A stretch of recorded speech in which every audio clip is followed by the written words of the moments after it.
எங்களையும் வந்து நோன்பு நீங்களும் இருங்க அப்படின்னு சொல்றாங்க. நீங்க இதுல இறையச்சம் உடையவர்களா ஆகலாம் அப்படின்னு பார்க்கும்போது இந்த நோன்புடைய நன்மைகள் என்ன? நோன்பு வச்சா உடல் ரீதியாக ஆத்மா ரீதியாக நமக்கு என்னென்ன நன்மைகள் கிடைக்கும் அப்படின்னு தெளிவாக பார்த்துக் கொள்ளலாம் இன்ஷா அல்லாஹ்.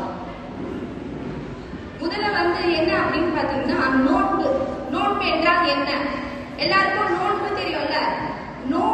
நோன்புடைய அர்த்தம் தெரிஞ்சுக்கணும்.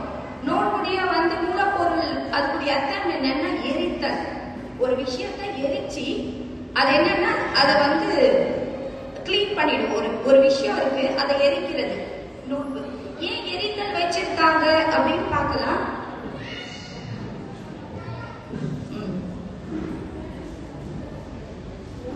நோன்பு வந்து பாத்தீங்கன்னா சூரியன் வந்து உதயத்துக்கு முன் சூரியன் மறையும் வரை வந்து உணவு தண்ணீர் உண்ணாமல் இருப்பது பேர் தான் நோன்பு.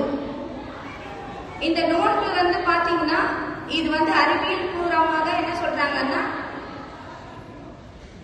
Try fasting. இதுக்கு என்ன பேருன்னா ட்ரை ஃபாஸ்டிங் அப்படின்னு அறிவியல் ரீதியாக சொல்றாங்க.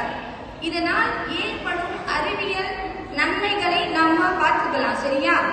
இப்ப வந்து பாத்தீங்கன்னா எல்லாருமே சொல்றாங்க நோன்பு வச்சுன்னா பாவம், நோன்பு 30 நாள் நோன்பு வைக்கிறாங்க. எல்லாருமே சொல்றாங்கல்ல.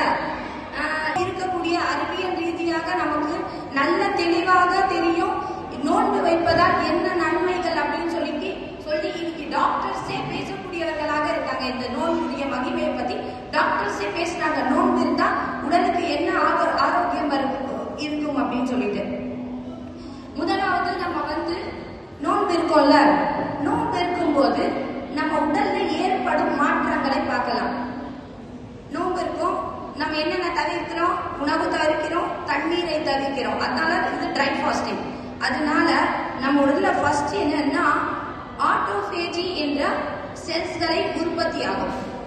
இது நல்ல செல்ஸ்கள். இது என்ன ஆகும் அப்படின்னா உற்பத்தி நம்முடைய உடல்ல உற்பத்தி ஆகும். இது உற்பத்தி ஆனா இது எப்படின்னா இது உணவு தேடும். உடம்புல நம்ம ரெகுலரா என்ன பண்றோம்? உணவு சாப்பிட்டு கொண்டே இருக்கோம்ல. அப்ப இது தேடுது. உடம்புல உணவு கிடைக்கல உணவு. அதனால அது உயிர் வாழணும்னு சொல்லிட்டு போராடுது. தீவிரமாக ஒரு போராட்டம் நடக்குது உடம்புல. அதனால அது என்ன பண்ணுது அப்படின்னா நம்முடைய உடல்ல இருக்கக்கூடிய ஃபர்ஸ்ட் என்ன பண்ணுது அப்படின்னா உடலில் இருக்கக்கூடிய பழைய செல்கள் இருக்குல்ல, அந்த வேஸ்ட் செல்களையும்